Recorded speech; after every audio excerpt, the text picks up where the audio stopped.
In the name of God, the most compassionate, the most merciful. Peace be upon you.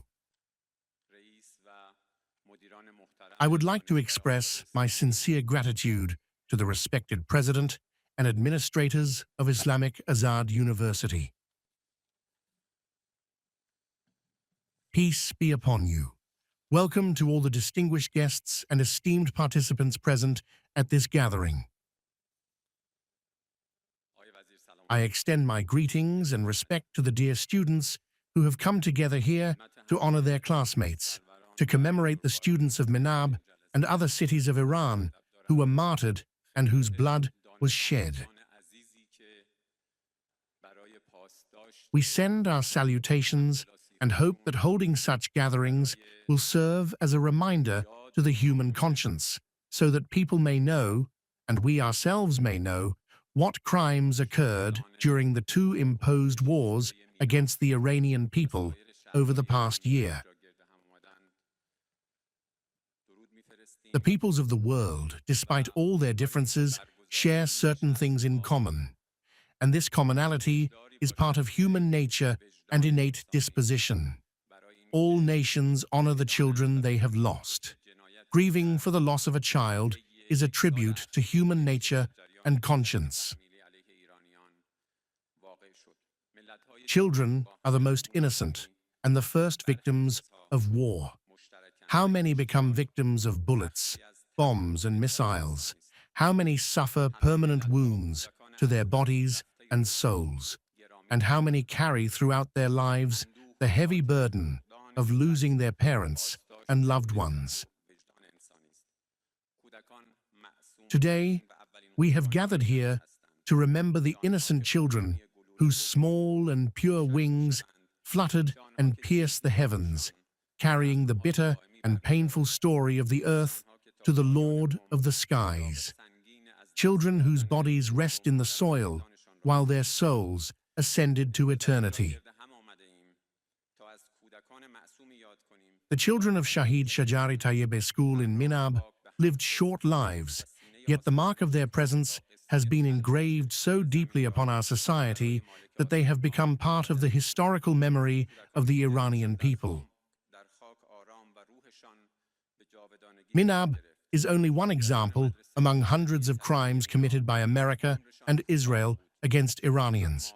On that same day, Noé Esfand in Lamerd, Fars province, became the scene of a test of America's latest deadly weapon, a cluster missile that upon explosion transformed into 180,000 lethal fragments.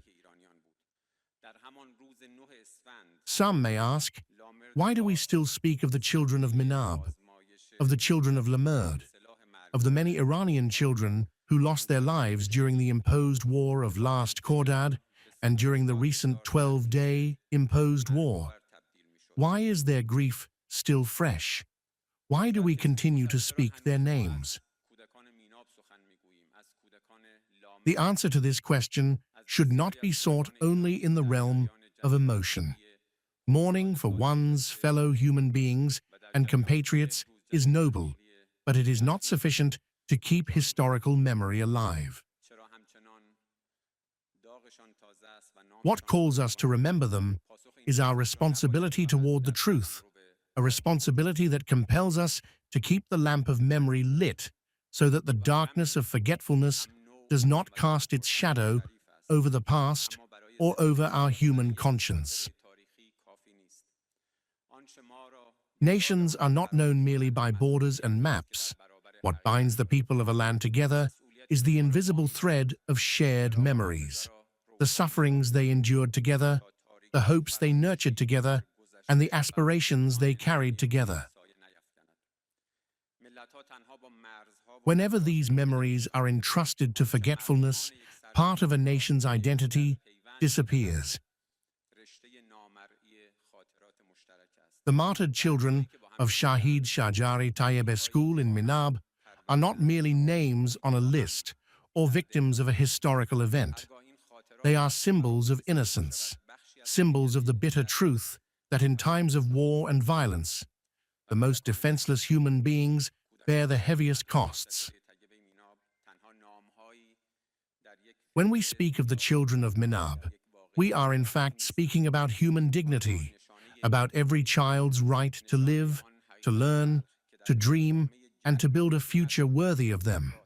A right that must not be trampled by the selfish ambitions and arrogant pursuits of a group of people.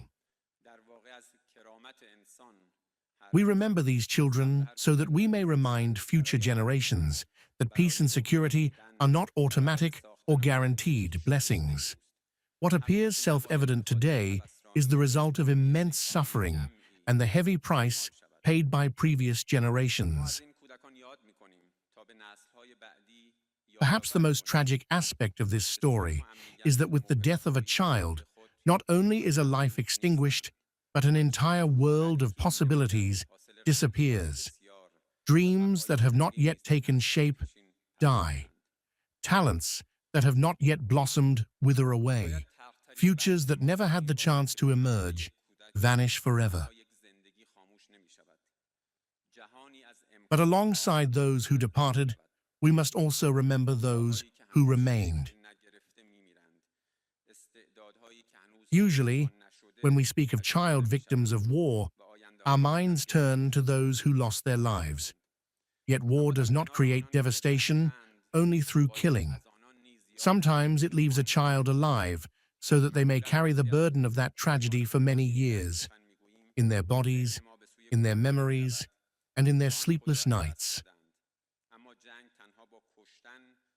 We must speak of those children who in a single moment lost their families, their homes, their security, and part of their childhood. Children for whom war does not end, even after the sound of explosions has ceased. Kian Ghasemian is one of them, a child who, during last year's imposed war, lost his mother, father, and 2-month-old brother in a single moment. Kian Ghasemian was the youngest victim of what is described as the American-backed Zionist regime's crime during the 12-day war. Kian was severely injured, and to this day has endured more than 40 painful surgeries. But not all wounds settle upon the skin and bones. Some wounds take root in memory, the wound of loss, the wound of longing, and the wound of that moment which divides life forever into two parts, before and after. For many children, war does not end with a ceasefire agreement or the silencing of weapons. Many live for years with physical pain, disability, anxiety, nightmares, and a profound grief for which there is no medicine. They are living witnesses to the truth, witnesses who remind us every day of the real cost of the aggressor's cruelty. When we remember the martyred children of Minab, Lamerd, Astana-e Ashrafiyeh, and other parts of Iran, we must see both those who departed and those who remained, though part of their existence was consumed by the flames of war. Both are narratives of the same truth, and both deserve never to be forgotten. For this reason, honoring them is not merely an act of remembering the past, it is a tribute to a future that was denied to them. Today, more than ever before, the world needs to hear the voices of children. Across the world, there are countless children who become victims of war, violence, poverty, deprivation, and injustice. This is not limited to the developing world. The tragedy of Epstein occurred in the heart of the developed world, and there are many similar crimes that continue even now, far from the eyes of public opinion. When we speak the names of the children of Shajareh Tayyebeh School in Minab, we are in fact speaking of all those children, of all those whose opportunity to live was taken away, or whose souls were wounded in ways they must carry for years. Dear friends, human dignity knows no borders. For this reason, the names of the children of Minab should not be remembered only in memorial ceremonies or written merely on the pages of history books. These names must live within our cultural memory, in our stories, in the education of future generations, and in our ongoing efforts to safeguard truth and justice. In closing, we honor the memory and names of all the martyred children of Shajareh Tayyebeh School in Minab. Although they did not have the opportunity to live out their dreams to the end, they have placed a great responsibility upon your shoulders. The responsibility of safeguarding the truth, preserving the collective memory of the Iranian people, and protecting humanity and human values. They have become part of Iran's national memory, a memory whose preservation is not only a debt to the past, but also a covenant with the future. Thank you very much.